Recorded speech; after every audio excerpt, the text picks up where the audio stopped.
अस्सलाम वालेकुम जी। I hope सब लोग ठीक ठाक होंगे, खैरियत से होंगे। देखें, स्पीडी जो दुनिया है इसमें हम हर चीज़ सीखना चाह रहे हैं, अमीर भी होना चाह रहे हैं, ग्रो भी करना चाह रहे हैं, अपनी स्किल सेट इन्हांस करना चाह रहे हैं। लेकिन आप देखें कि जो लोग ये कर गए वो आपको क्या 100% खुशहाल नज़र आते हैं? जिन लोगों ने ये चीज़ें अचीव कर ली हैं, जो लोग अपने प्रोफेशनल लाइफ में, अपने बिजनेस में ग्रो कर गए हैं, आपको वो बहुत सेटिस्फाई नज़र आते हैं, वो पीसफुल लाइफ गुजारते नज़र आते हैं। अगर आपके इर्द गिर्द ऐसे लोग मौजूद हैं तो उनमें ढूंढें कि उनमें क्या चीज़ मिसिंग है। जो मेरी ऑब्जर्वेशन में आया वो ये है कि उनमें जो पीस है उनकी ज़िंदगी से वो उन्होंने ख़त्म कर दिया, क्योंकि जब वो अपनी स्किल को इन्हांस कर रहे थे, बिज़नेस को इन्हांस कर रहे थे, उन्होंने इन चीज़ों को सेक्रीफाइस किया। ना सिर्फ सेक्रीफाइस किया बल्कि इन इन चीज़ों को इग्नोर किया कि यार हम चीज़ें मांग तो रहे हैं, हम चीज़ें हासिल तो करना चाह रहे हैं, लेकिन उसकी कॉस्ट क्या है। देखिए, हर चीज़ की कॉस्ट होती है। अगर आपको किसी दूसरे शहर में जाना है तो उसकी सबसे बड़ी कॉस्ट ये है कि आपका इतना टाइम लगना है, आपको इतना ट्रैवल करना है, आपको ये चीज़ें छोड़नी हैं, फिर आपको कुछ चीज़ों को, कुछ फियर्स को इग्नोर करना है, कुछ चीज़ें आप लूज़ करेंगे, इस वक्त में आप घर पे मौजूद नहीं होंगे अगर आप ट्रैवल करेंगे, तो ये सारी चीज़ें कॉस्ट पे करती हैं और पैसे आपके लगते हैं सारी चीज़ें।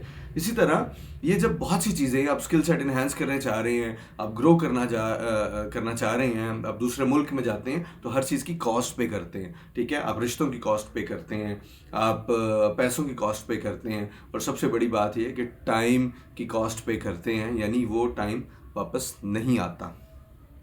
तो इसलिए अगर आपने अपने इर्द गिर्द नज़र दौड़ाई और आपने ये ऑब्जर्व किया कि हाँ यार, ये कामयाब लोग तो मुझे नज़र आ रहे हैं, लेकिन वो भी कामयाब हैं कि हम ही उनको सिर्फ कामयाब समझ रहे हैं?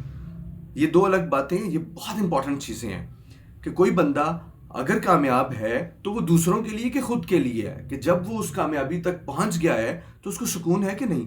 आपने देखा नहीं कि बहुत से अमीर और बहुत से जो अचीवर्स होते हैं वो सुसाइड भी कर रहे होते हैं, उन्होंने खुदकुशियाँ भी की हैं, और ज़ाहिर है मरना तो सबने, इससे तो कोई इनकार नहीं कर सकता। तो उसके अलावा वो डिससेटिस्फाई कितने हैं। और जो साइकेट्रिस्ट और साइकोलॉजिस्ट के पास जाते हैं, क्या वो गरीब लोग होते हैं सारे या अमीर लोग होते हैं? जो महंगे महंगे साइकेट्रिस्ट है उनके पास मीडियोकर या लोअर मिडिल क्लास तो नहीं जाती, वो हायर क्लास जाती है। तो उसकी वजह क्या है कि ये लोग जब बहुत ज़्यादा चीज़ें अचीव कर लेते हैं तो जो सबसे ज़्यादा चीज़ें इग्नोर की होती हैं वो उन्हीं की तलाश के लिए महंगे महंगे डॉक्टर्स के पास जाते हैं, और वो है सुकून। सुकून कैसे आएगा? सुकून हासिल करने के लिए आपको एक बैलेंस लेके चलना होता है। हम क्या होता है, कोई भी चीज़ अचीव करने के लिए हम बैलेंस को आउट कर देते हैं। यानी हम कहते हैं कि जी दिन रात लगा दें, 24 घंटे लगा दें सारी चीज़ें, बट 24 घंटे आप जवानी में तो लगा लेते हैं, लेकिन ज़रा सी एज आगे जाती है तो आपको लगता है कि यार नींद की तो अपनी वैल्यू थी, नींद की तो बहुत कीमत है। फिर आपको नींद आती नहीं है क्योंकि आपने बॉडी को अपने यूज टू इस तरह से कर लिया होता है। फिर आप डॉक्टर्स के पास जाते हैं। इसलिए बैलेंस, और बैलेंस के लिए सुकून। और सुकून कैसे आता है, ये सबसे इंपॉर्टेंट चीज़ ये है।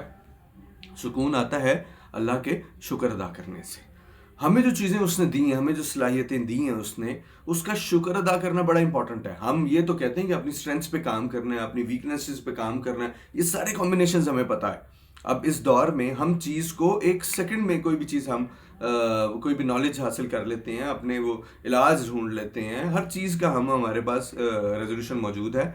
लेकिन भाई शुक्र अदा करना बहुत ज़्यादा ज़रूरी है। जब अल्लाह का शुक्र अदा नहीं करेंगे तो आप बेसुकूनी में रहेंगे, बेसुकूनी में रहेंगे तो पीस नहीं होगा, पीस नहीं होगा तो आपकी कामयाबी दूसरों के लिए कामयाबी ज़रूर लगेगी, लेकिन वो आपके लिए कामयाबी नहीं होगी। तो इसलिए अगर आपने असली कामयाबी हासिल करनी है तो सुकून चाहिए, और अगर सुकून चाहिए तो उसके लिए अल्लाह का शुक्र अदा करना बहुत इंपॉर्टेंट है। फिर आप किसी भी लेवल पे होंगे, ज़िंदगी में कहीं भी होंगे, आप दुनियावी एतबार से कहीं पहुंचेंगे नहीं पहुंचेंगे, वो चीज़ें एक सर्टन जो कि बेंचमार्क बनाई गई हैं वो अचीव नहीं भी करेंगे, लेकिन आप कामयाब ज़िंदगी गुजार रहे होंगे क्योंकि आप पीसफुल ज़िंदगी गुजार रहे होंगे। तो इसलिए अल्लाह का शुक्र अदा करना बहुत ज़्यादा इंपॉर्टेंट है। उसके बगैर आप कहीं नहीं पहुंच सकते। और अल्लाह का शुक्र अदा करने की बहुत सारी सूरतें हैं। आप अपने इर्द गिर्द लोगों का एहसास कर सकते हैं, जिसकी जैसी भी सपोर्ट है वो कर सकते हैं। अगर और कुछ नहीं तो किसी से अच्छा मशवरा किसी को दे सकते हैं, अच्छी बात कर सकते हैं, पॉजिटिव बात कह सकते हैं, किसी के बारे में अच्छी सोच रख सकते हैं, बहुत सी चीज़ें हैं। इसलिए अल्लाह का शुक्र अदा करेंगे तो वही प्रोसेस आपके लिए बड़ा स्मूथ रहेगा, और आप ज़िंदगी के जिस भी मुकाम पे हैं, जिस भी लेवल पे आप अपनी ज़िंदगी गुजार रहे हैं, आप एटलीस्ट पीसफुल लाइफ गुजारेंगे। इस बारे में सोचिए कि बहुत इंपॉर्टेंट चीज़ है, और ये वही चीज़ है जो इतनी इंपॉर्टेंट है कि हम उसको इग्नोर करते हैं और बाद में पैसे लगा लगा के उसी चीज़ को ढूंढते हैं। अपना ख्याल रखिएगा। अल्लाह हाफिज़।